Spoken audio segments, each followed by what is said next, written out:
Welcome to West 57. I'm John Ferrugia. Walking into some Los Angeles neighborhoods these days is like walking into a police state. So far this week, at least 4 people have died in gang-related violence. Nearly 100 times that many have died in the past year. And more than half the victims were innocent bystanders. Gangs have existed in Los Angeles for generations and have traditionally fought and died to exert their control over city neighborhoods. But today, their bloody war is for control of a multi-million-dollar market, the cocaine market. 1/3 of this country's illicit cocaine flows through Southern California. Selling it has enabled the gangs to become richer, better armed, and better organized. Thanks to cocaine, LA's so-called homeboys have become entrepreneurs extraordinaire. And despite an all-out effort to stop them, business is booming.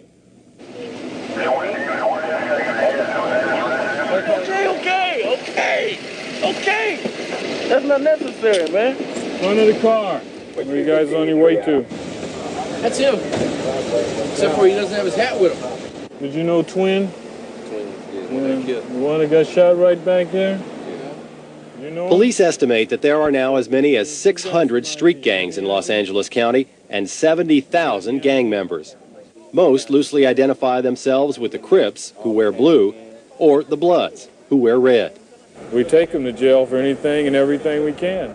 It more or less prevents that particular guy from getting into anything, and it kind of keeps the other guys off the street for a while, but never would I say keeps a lid on it. How many homeboys have been killed in the last year or so from T Flats? Less than a year, like 5. Is that right? What's the youngest person to get killed from your neighborhood? Munchie, Little Bird. Munchie? Yeah. You get killed up on Shower? Yeah, he was only 14. Where were you when you got shot? Like this. I can't breathe like this. Where were you when you got shot? He was in the garage.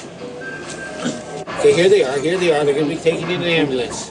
This gang member and 2 buddies were smoking crack cocaine in a garage when a rival gang drove up and shot them.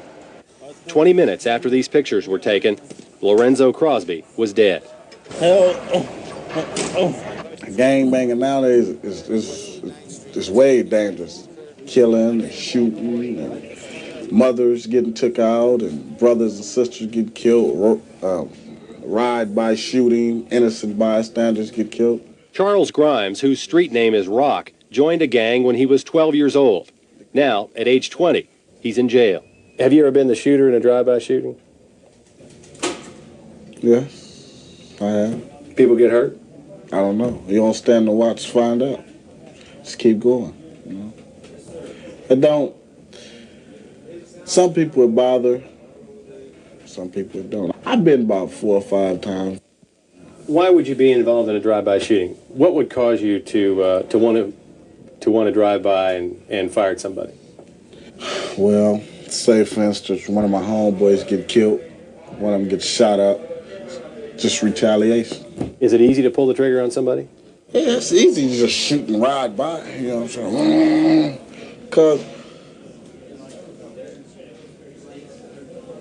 I mean, it's not really nothing to think about. You get all loaded and high. You just, I don't think I would ever do it in my right mind. I have to get real, I have to drink some beer and smoke some weed and stuff. I have to be intoxicated in order to go do something like that. Because if I'm in my right mind, I'll be called a party pooper or, you know what I'm saying? Every day, 365 days in a year, when I step out the door, you see what I'm saying? And every time a car come by, I'm looking. Every time, it never fails. Every car looked at millions and millions of cars. We might have looked at more cars than anybody in this world. Because afraid of a motherfucker riding up and shooting us.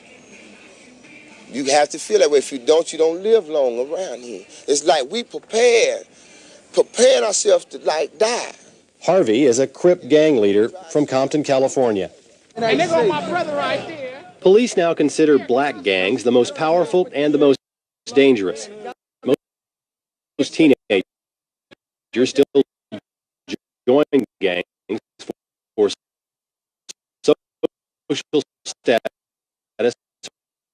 or protection. They are known not just by their colors, but by intricate graffiti and hand signs which they use to identify their gang set. El Capone was a Crip. El Capone was my father. Al Capone was a Crip. We all is living a life that's like chosen in a way, but it's like forced on us also. You understand me? As the tattoos on his arm document, these so-called homeboys are willing to die for their gang. Like the Bloods, them the rival gang. They choose to use the right to come over here and murder us in our own neighborhood.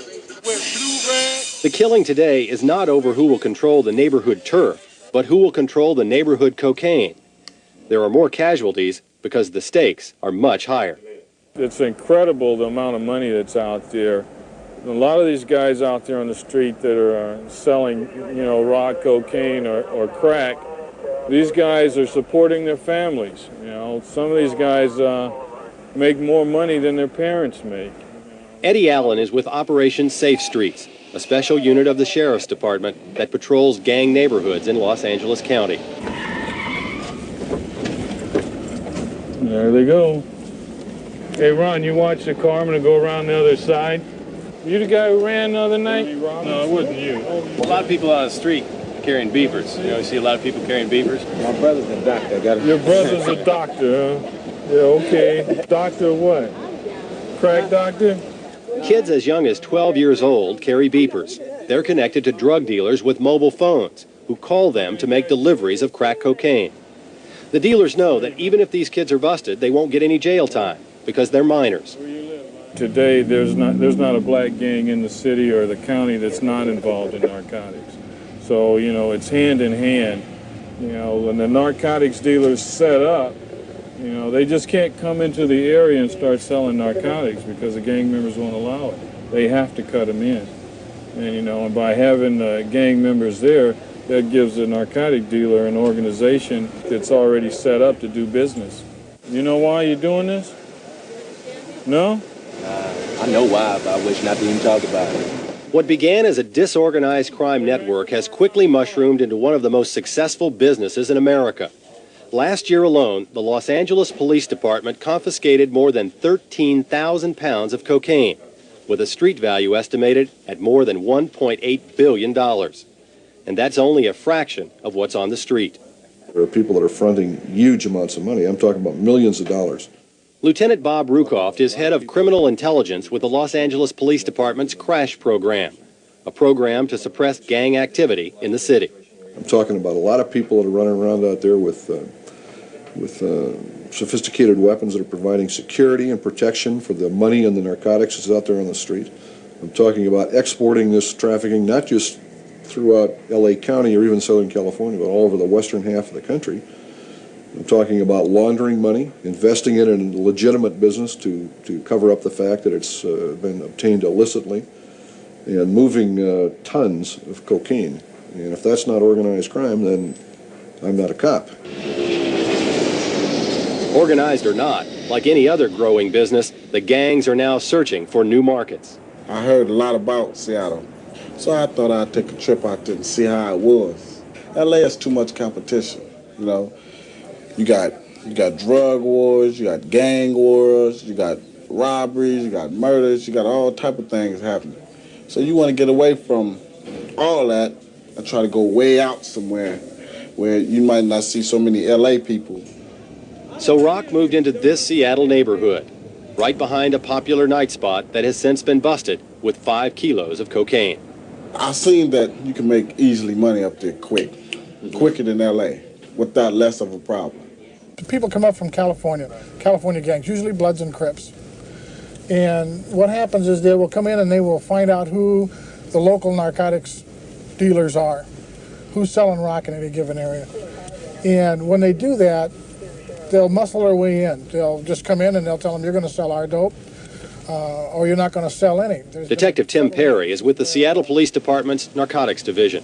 There's been several instances where they've shot the places up to reinforce what they're saying, to get the other people in line, and then they will supply these places with their cocaine, their rock cocaine. And then the graffiti started showing up on the schools, the bus stops, the buses, public buildings, fences, and so on. And that's when we started contacting LA to see what the problem was that they were having, and because we were now experiencing the same thing. In the past year, Seattle police have had contact with over 350 Los Angeles gang members. More than half of them have been arrested and charged with crimes ranging from peddling dope to drive-by shootings like this one to 7 gang-related murders. The name of the game was get your own business in the cocaine and the rock, crack, and have someone working for you. And that's what you were after in Seattle? Yeah, that's the goal. But my goal was not completed. Rock's business didn't get off the ground because he was implicated in the drug-related killing of one of his own homeboys. Next week, he goes on trial for second-degree murder. In the dope game, you can move up. You can get real high, but you're going to come down. And when you come down, it's like jumping out of the airplane. How you go up in that airplane, and when you come down, it's going to come down hard. Then you're going to regret it, but then it's going to be too late. With the heat on in Seattle, some dealers like Rock who weren't in jail decided to move east to smaller but lucrative markets like Kansas City, a place where LA gangs were unheard of. Police! Search warrant! Get on the ground! This crack house, supplied by LA gang members, was shut down by a joint federal-state task force. But Kansas City police say the gangs are supplying an increasing number of over 100 houses now operating in the area. Let's get out of here. Ron Russell is a detective assigned to Kansas City's special gang unit. Normally in this city, you know, we never had a problem with kilos of cocaine. Basically, we'd have a problem with, you know, maybe a guy selling an ounce or something to that effect. But since we started doing this investigation and we run into these so-called LA boys, we noticed we're starting to find kilo after kilo, and we're starting to recover kilos of cocaine. Example. All my rights have been violated. They threatened to shoot me in the head. Police arrested this man in a taxi near the train station just last week. Take everything he's got. Everything. Everything? Currently believe that this individual we stopped is a wanted fugitive out of Los Angeles, who also may be carrying a large amount of controlled substance in the 2 bags. All right. That large amount of controlled substance turned out to be the biggest drug bust in Kansas City history. 10 kilos of cocaine worth over $1 million on the street. Look at that crack. What's more, the man arrested carrying the coke was an LA gang member. It's beginning to be a real problem when you got, 19, 20-year-old guys walking around with, I'd say, $17,000, $18,000 on them. When you get those guys that young with that much money, they don't have any desire to work, and all they're going to do is sell dope. And they're going to continue to sell dope. What's really hurt us is that they're starting to deal at the schools. They're starting to sell at the schools. It's not unusual at all to stop a 12 or 13-year-old kid, 14-year-old kid with $1,000 on it. That kind of money and what it buys has made places like Southeast High School a target for recruiting. My brother hang around the Crips, and he supposed to be a Kansas City Crip, and they trying to get Kansas City boys to join that group. I'm a Crip. Some of the ones that got here I grew up with. That's what it really is right there. It's not a lot of LA people that left LA that came here. It's a lot of people that left here that went to visit LA and liked it and got into it and came back. Since the so-called LA boys hit town, beepers are now the status symbol among many Kansas City kids. The reason why I want the beepers because I seen everybody else, wearing a beeper, and I was like, oh wow, those are neat. And I hear a little beeper go off, and then somebody said, well, those beepers, some of them are for cocaine dealers. I said, well, Not only is cocaine making inroads into schools and wasting individual lives, but it's also destroying families. And all of a sudden, this guy from L.A. came, and my 16-year-old, she got hooked up with him, and it found out that he was a drug dealer. Of all the stories one hears when talking about the gangs, Helen Stevenson's may be one of the saddest. He's from L.A. What I think he did is used her, because for a while she was just holding his money. And all of a sudden, she started selling drugs. Her 16-year-old daughter and 18-year-old son became friendly with members of an L.A. drug gang. Before she knew what hit her, they had opened up a crack house in her East Kansas City home. It started when she was away at work during her 4 to midnight shift, but eventually it turned into a round-the-clock operation. It got to the point where I was scared to answer the door. If I didn't answer the door, they'd probably think it was drugs in there and they'd break in and get the drugs. And if I did answer the door, there's a chance that I could get hurt by answering the door and tell them I didn't have it. What if you didn't go along? What if you tried to kick them out of your house? What would happen? I've already done that. I got threats. That's why my family is broke up. So they've literally driven you out of your house? Yes, they drove me out of my house. Do you have any idea how much they were selling out of your house? A lot. I think they're still doing drugs out of it every now and then. People that are doing drugs are using it as a place to sleep. The neighborhood is going down. 3 or 4 drug houses in the neighborhood. They just move them all around. What's happened to your daughter? Where is she now? I turned my daughter into the juvenile court so that they can put her in a rehabilitation center. And the way it's going, she's going to be let out next week without any treatment. And what do you think might happen? I think she might get hooked back up with him again. What's going to happen to your son? I think along the line, my son, if he doesn't stop, that he's going to end up getting killed or kill somebody and end up in prison. One of my partners got killed last night, you know. They said it was drug related, but I think it was this girl, man, you know. It was down on 30-something, you know, in front of his apartments, man, and somebody came by and just shot him up with a Uzi, man. They shot him with a Uzi? Yep. Hey, he ain't had nothing. Just gone. People get hurt because they might owe money for cocaine, or either they were dealing it and they didn't pay them all of it. You can be walking down the street by yourself and you'll get shot. You know, anything nowadays. They don't care. That's just the way life is. I lost my kids. I moved out of the house. Just about lost everything that I had behind it. We live on 12611 Bullis Road. Tonight in Los Angeles, like every other Saturday night, there are some 200 cops working the streets, patrolling the neighborhoods, trying somehow to keep the gangs under control.